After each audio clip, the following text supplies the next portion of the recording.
Greetings, market rebels. Welcome to this week's sector situation. I'm Wayne. My partner Ryan's working on our market outlook right now. It is the week of October 2nd, 2022. Already recorded the macro measure. I would suggest that you check out at least the very beginning of that has a lot of tabs open. I'll show what that looks like, but I would check that out because I think that information is probably the most important thing I can share with you this week. There's a lot of things that, of course, you can always share, but there's a lot of stuff out there that's worth taking a look at, even if just briefly. So let's get into things. Let's move on to, okay, doesn't like that. Let's move on to our next slide, which should be the disclaimer, and it did work there, which is good. And let's move into the intellectual property rights notice there. So thanks to Ryan for recording things for me the past few weeks. I was doing some pretty extensive road travel and got in late my destination each time. So it was not easy, not an easy situation, but it all worked out, I guess, in the end. But I'm happy to be back at the helm, recording a few videos this weekend. Let's dispense with this and hopefully get right into the charts. And what I'll show very briefly is just this right here. So I've got a lot of things saved up. They are at the start of macro measure, but they're things like this. This is obviously just kind of setting the table for where we are, with the big question being what happens here in Q4. And there's a lot of arguments, things that are worth taking, making an assessment on. Even Market Rebellion has a nice little tweet in here, which is, we know this is not normal, as you don't see 3 straight quarterly declines all that often. Of course, it does happen, but it's not all that frequent. So this is where we are right now. And then this works through a lot of really tough stuff that suggests that there could be more to come. And it also works through some, I think, positives. Let me guess on where they start. May start here. Yep, I got a lucky guess there. But again, positives would be seasonality, and positives would be the fact that we're so bombed out in so many ways. I showed that using, again, another Market Rebellion tool, but this is just one, and I don't want to belabor this because I covered this in macro measure, but just the number of stocks above their 20 SMA right now, you can see we're at levels that have preceded tradable rallies, right? Little at least relief rallies, bounces. They may have been short-lived in some cases, longer in others, but you're really oversold in so many ways. The market breadth is terrible. Sentiment is terrible. And yet you've got the other things that could possibly help out, like seasonality. So I thought it was pretty good to show all these. Check those out in macro measure, and we will get into the sector situation, which is really supposed to be about sectors. Let me bring a sector chart up for us, which should be right here, and it is. And unfortunately, I think a lot of you already know what I'm about to say, and there's not a lot of differentiation, right? That's just the situation we find ourselves in. When we started doing this over a year ago, we were highlighting sectors that were beginning to falter, right? If we had been trading them maybe in UOA or UOA Pro or something like that, TNT, and then we were trying to spot emerging sectors, right? To look for where we could maybe start to get long at times, or ideas, names that could emerge from those sectors as fresh ideas. Well, as you can see, right, with the exception really of probably XLE, the energy sector, which it was a really good trade for us, I think late last year into the mid part of this year. And lately it's been a tough trade with back and forth. And so I did see some paper show up in there in UOA Elite, our main feed that our analysts do such a great job in. And those hits were predominantly bullish. So there are, at least ostensibly, they were bullish. So that was interesting. I did put a few ideas in there thinking you might get a little bit of a pop back up and see what will happen. But overall, if we come down to here and we get into XLE, you'll see, just kind of a quick aside in XLE, it's not really doing all that much, right? It's nothing special right there. I don't even want to get into the price levels, but Thinkorswim will probably keep changing them on me for some reason. Seems like whenever I use Zoom, it does that to me even more than it does otherwise. But this is what I was thinking. right? Start to see a little bit here. You've got this gap. Maybe they try to pop this thing back up to the 20, get a couple of nice little singles and doubles, maybe style trades in there. We'll see. We'll see what happens. You can see the volume dried up. Hard to be right. Hard to be very with the XLE below all SMAs, with some of the shorter term ones declining. Hard to be super bullish though, right? Just it was not really a trickle of paper, but it was little bit more than a trickle, just nothing extraordinary. I like to see when they can't get enough of a sector. You know, those are typically the best times, especially if a sector's been dormant and suddenly you see call buyers just everywhere in UOA Elite, the primary feed. Then in UOA Pro, we end up with a lot of bull side trades, of course, and you know, we try to branch it out and just keep trading it as long as it's strong technically and the paper continues to argue for more upside. But right now, not an easy one, right? It's been tough. We talked about this before. Lower highs getting put in, breaking trend. I'll flip this line around a little bit here just to kind of make the point. We'll extend it out this way. I'll just make an adjustment here so it fits a little bit better. And then you got the idea. But yeah, lower high, and then you crack below support, crack below your SMAs, your longer term ones like the dash white, which is 100. The 50 is that golden line, and then this year's the 200, which are down below. The white one there that's declining, the down really down sloping is the 10 SMA. So with the way energy's been trading, you might see a quick pop here or there, but which I'm willing to get in for a trade. But other than that, right, if we go back to where we were on our sector views, which should be here, this is doing its own thing, but really, right, look across the board. And I'll just enlarge these a little bit. Let me get this down here just a little bit more out of my way.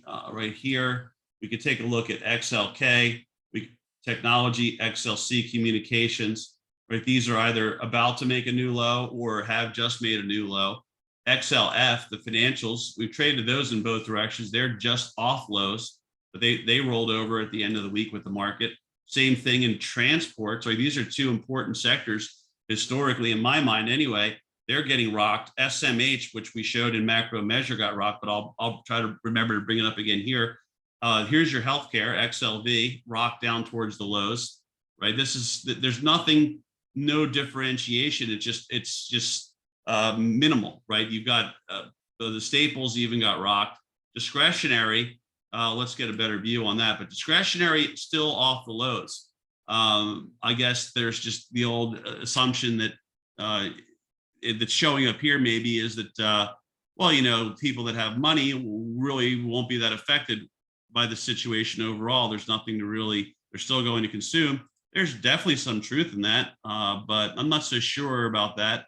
When I look at some of the stocks in there, I could still see further downside that some of the stocks that comprise the XLY, which again is discretionary. Real estate, this one somehow managed to hold out on Friday, but you can see that's just incredibly ugly. I mean, this is so many down days or days of what I would call bear control in a row that, of course, maybe it didn't go down all the way. That could have been exploration related. We don't know. But again, nothing to write home about, as if we're ready to say, yeah, it's time to go. I could see some kind of a trampoline bounce in here for what it is. It's not a great mover, clearly, but for what it is, just because this has been, I mean, that's just a real rout, right? Almost incessant selling.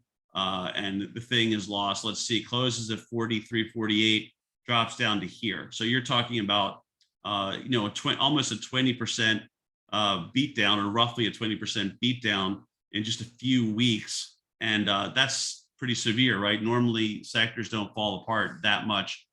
Basic materials, they were hanging out, but they finished, you can see that candle they finished with was ugly on Friday, just off the lows. New lows in industrials. We actually put, I think, CAT in. I think we might have Deere in. We were waiting for this. So hopefully for folks that are in those trades, if they triggered, I can't recall exactly where the triggers were, but if they did trigger, I hope that there's a little bit more downside run there. And with what's happening in interest rates, you could see the XLU, which we really don't trade, but we just note that because it's just worth noting and to be thorough. right? Interest rates going bonkers to the upside. This has really put a beating on the utility sector. So let's go back to cover some individual, sectors on just an individual chart. And I'll start out with, just to be thorough, let's take a look at SMH. It is the semis. I think it's one of the most important sectors, and covered it in macro measure. But see, that's a real ugly finish. The RSI reading, you'll notice over here, and if you check that out, you'll see that it's 27 on the daily. If we go up to the weekly view on that, it's at 34 if we round it up, and you can see that it's coming into a fib on the whole post-COVID bounce move at 61.8. That's not too far lower. It is below the 200-week SMA now. So again, this is really bombed out stuff, which is easier to see if you watch macro measure. But this stuff is really already rocked. And I just think the big questions are, does the Fed that call this so-called emergency meeting for Monday morning? They've done it before this year, I believe. So if they have a meeting and that just comes and goes and nothing happens, is that taken as poorly because the market's so accustomed to the Fed bailing them out of their, I would say, imprudent longs, right? Where they just stay perpetually long as if it never makes sense to either neutralize your risk, mitigate your risk, whatever you want to call it, or lighten up at the very least, right? Take some cash into your account near the highs, and then look to reestablish your long-term longs in companies you like after they've been discounted by 30%. As some tech stocks, some of the tech index has been hit by 30 plus, I believe, in the Qs. And look at SMH here. I mean, what would 320s, 160? So ballparking it, right? If this were to drop to 160, this thing would be halved, right, in less than a year. I mean, that's a dramatic repricing. But why, if you're someone who manages big money, why you don't realize that things are utterly stretched, risks are building, and you should maybe go to cash a little bit. I don't know why they don't do that. I don't know why they don't hedge. I don't know why they tell people just keep absorbing the beatings, but that's what they do. That's why a lot of people have taken control into their own hands, because they're sick of that. They're sick of that passive approach when it comes to adding money on the long side. They're all gung ho, but they never really address the negative side of the market that is really inevitable in a capitalist system.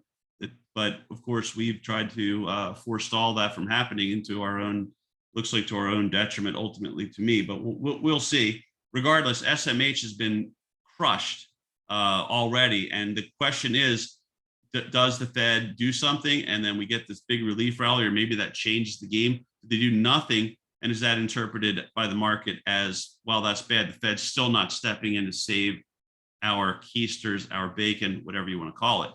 Don't know, just speculating, read a few things here and there, not sure what to make out of it. Certainly, though, whatever does or does not happen vis-a-vis the Fed on Monday is potentially a big game changer one way or the other. We could see the elusive capitulatory phase that I have prepped UOA pros for, I hope, pretty well, with a lot of downside ideas that could trigger for a final washout phase. Or, right, we have bulls ready to go in case the gang decides they're going to turn this thing around off of some Fed spin or whatever the case may be. Who knows? But where we really are is we're extremely oversold in many ways. There's many market metrics arguing that in the short run. In the long run, there's still a lot of room to the downside, but the seasonality, as we saw, really is set up for the bulls. And I think midterm elections, that tends to be the case as well, I'm pretty sure. So it's very interesting. I would say buckle up for the last 3 months of this year. This seems to be a really, the ingredients are there in my mind for really amazing trading, potentially in both directions. Hopefully that'll be the case. You never know for sure, but seems like the ingredients are there. But anyway, that's your SMH bigger picture, and it's not completely oversold yet, but it's very close. And I think on this one, you're looking at coming down in the immediate kind of worst case scenario. I think you're looking to come down somewhere between well, let's just say 7 to 10% more, and I think it'll find some support back in this region here. It's not at another fib or anything. That's a little bit bigger picture, but I'm saying probably come into that 165 to 170 range is about what I'm thinking. If we just have a little bit more of an excursion below the lower Bollinger band there in green. Now, this is another. Let's take a look at this sector here. This is starting to perk up a little bit. There has been a little bit of UOA here in gold and silver, because I know that a lot of folks like to check on gold and silver that are part of market rebellion, right? There are a lot of the rebels like to look at potential hedges. And as I've said many times this year, I feel fortunate that we didn't get involved as bulls in this sector very often. There were a couple ideas we threw in here or there. Prior to that, Pete was talking about this a lot, and this was a good trade on the long side for a while, but things really started to change. And when I saw a lot of this stuff start to get worse, much like with oil, I've pulled back on bullish ideas when there's a lot more paper, let's put it this way, that appears, it never ends up in UOA Pro. Ryan and I just have not been trading it very much to the long side. We put an occasional thing in here or there just because, right, you just never know.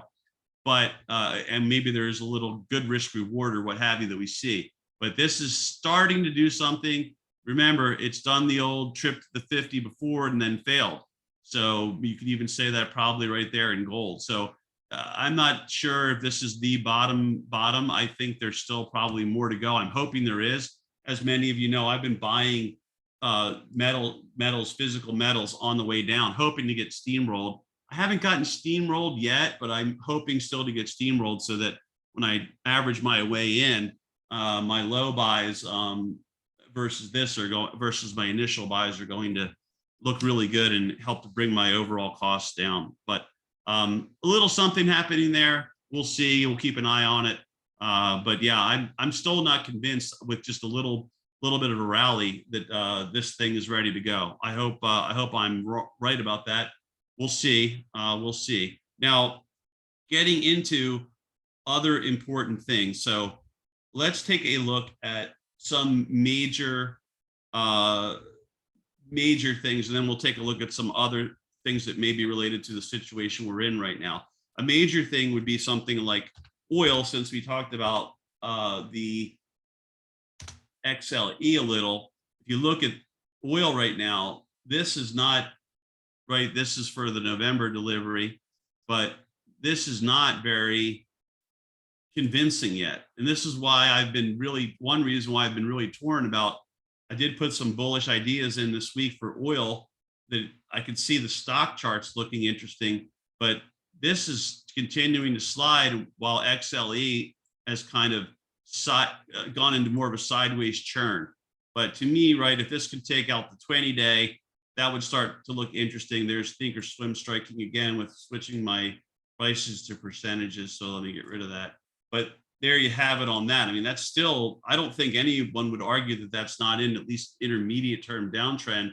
It's now really about to work its way into potentially month 4, 4 to 5. So that is not there yet. Just to look at the XLE against that, we'll see that XLE kind of hung in there better, and we're right back to percentages again.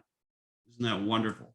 But you get the idea, right? This is not faring as poorly, but I'm concerned. I'm concerned of looking, maybe there's a little trade there to the upside, but I still can't be in love with this action yet in XLE, and especially in light of what's the oil futures are doing. So keep an eye on that in that way. And I'll switch. I don't know why I'm doing this, but I think I'll try to switch back over again.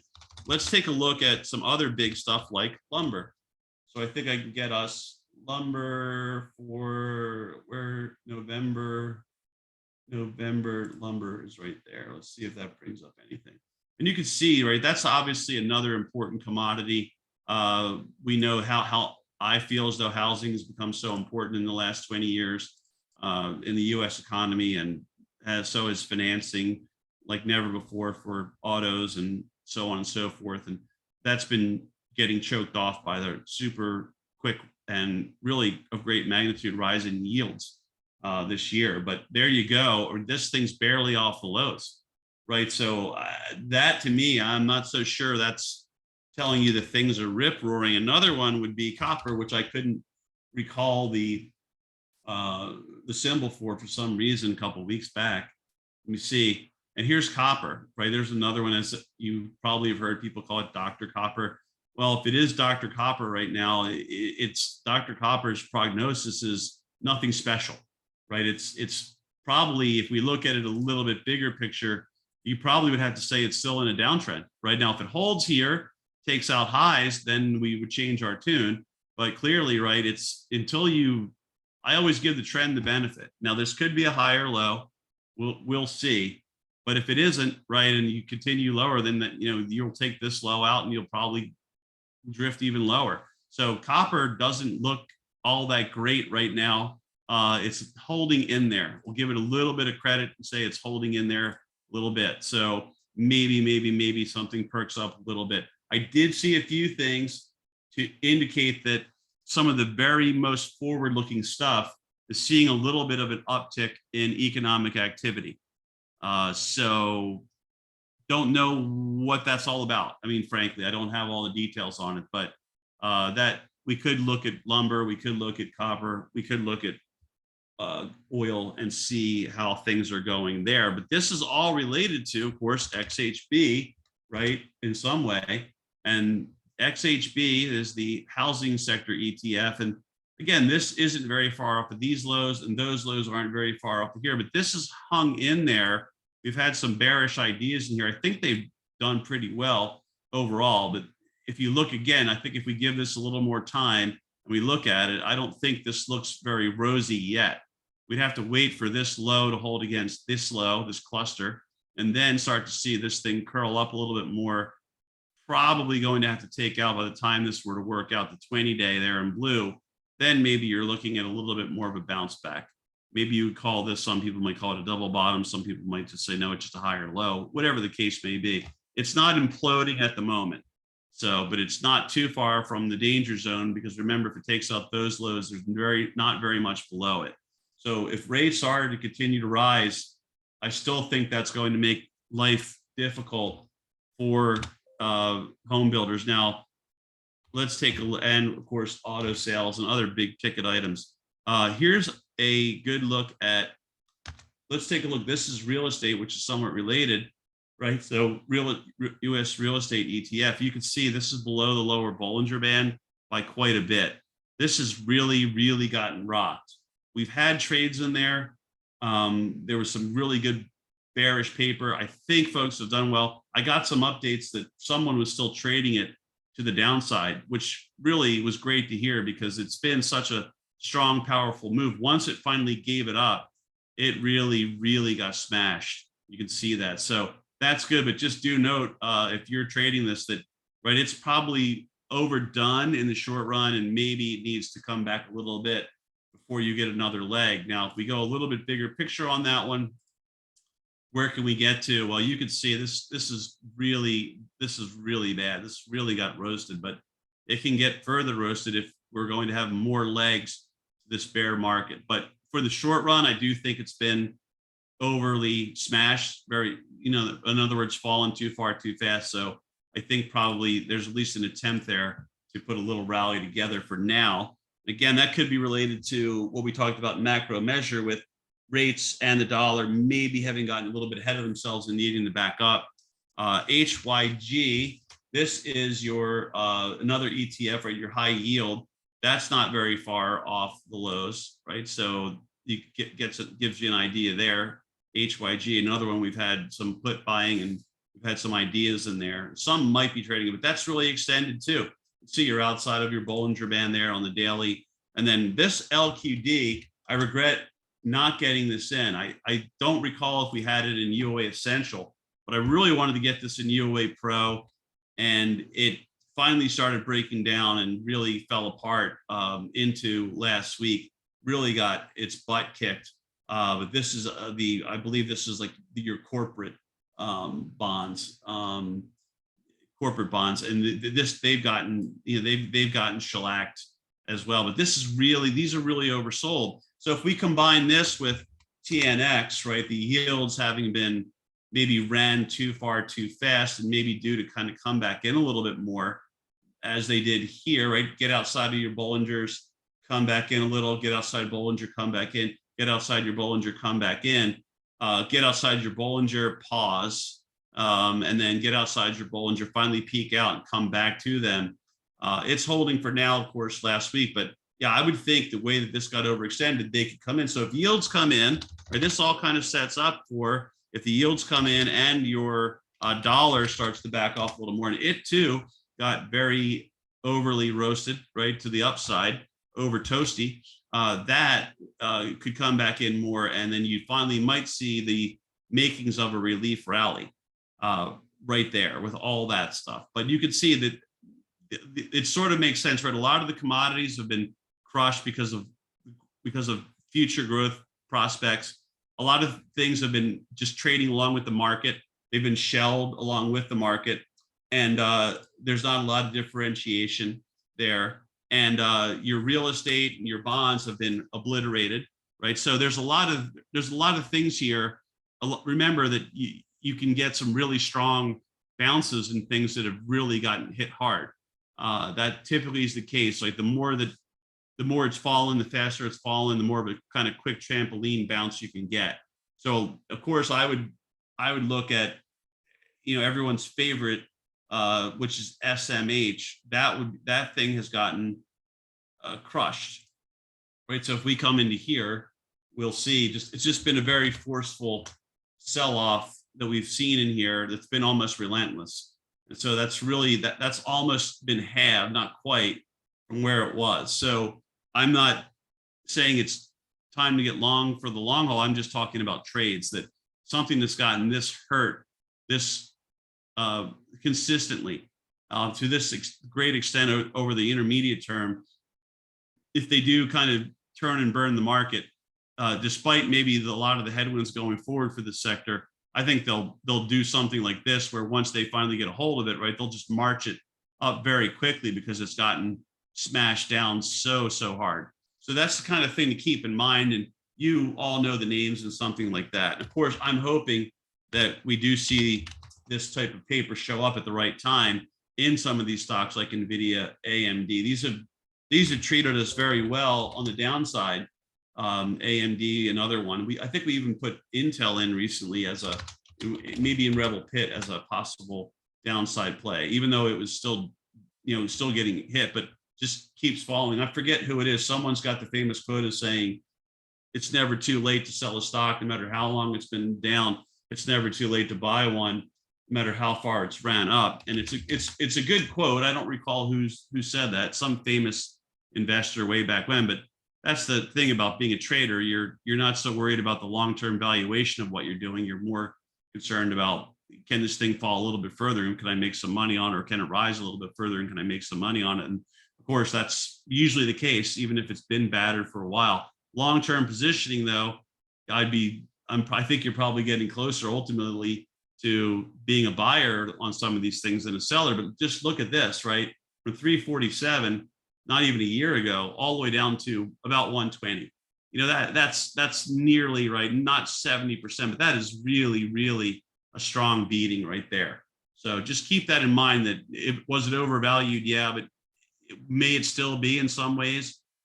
Maybe some fundamental analysts out there that would argue that. I don't know, but I just know from experience that when they take something that's been really trashed, that they were formerly in love with, it does have its moments of retracement. They do have their moments of retracement, even if they're still ultimately destined to deliver more downside, which this very well may, for all I know.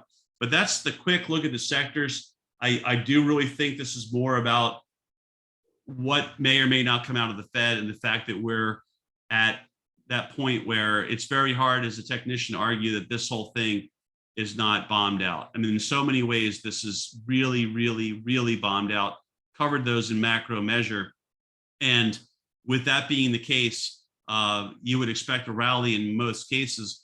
I would say that if you don't get that rally, then I think you're finally getting to that capitulatory phase that I've been positioning for when we've been close before. And yet we still haven't seen it, right? We haven't seen, let me give us a little bit more on that and we'll kind of wrap up on this. But if I give us a little bit more data to work with, on Thinkorswim, let me do that. So if I go back to right this kind of a phase here where things really fall apart very swiftly, and the volume really starts to pick up, where it's kind of indicating that people are finally starting to cry uncle and just get out.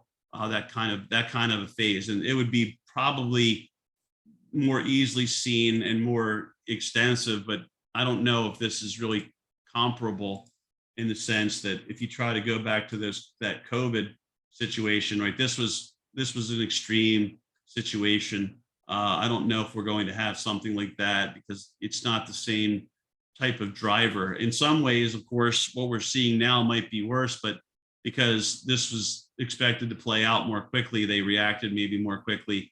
Right now, we may not get that, but you could see how volume was at these levels. And then when this selling started, it really picked up and there was a really strong selling phase with a lot of shares, many shares changing hands. And so we just haven't seen that yet, where we've seen a couple little phases of that, but on this leg down, we've started to see volume pick up, but it's nothing extraordinary. And that's what I'm thinking, that if we're going to finally get that really an ugly phase here, that would start to spike. You'd see big volume. You'd see the market down 90% of stocks would be down. 90% of the volume would be to the downside, that kind of thing. If you see that, that usually is a good indication that you're getting close to at least a tradable low that should last for some period longer than 24 hours, which has been hard to come by in the last couple of weeks. It really has. So, but on that, I think we'll wrap up. Your correlations are where they are.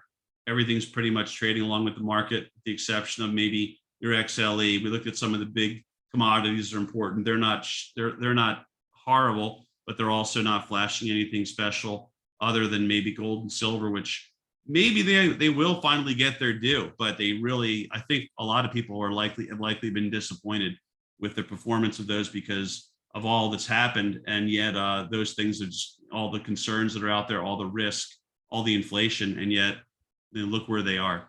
So anyway, on that note, I hope you got something out of this. I hope to see everyone in the webinars this week and through updates and so on and so forth. And thanks for spending a little time with us. Remember to be nimble out there, know what's up, know the information that we share that you come across on your own, but trade off of the market action. You do that, you shouldn't get caught being blindsided by bad risks or upside risks.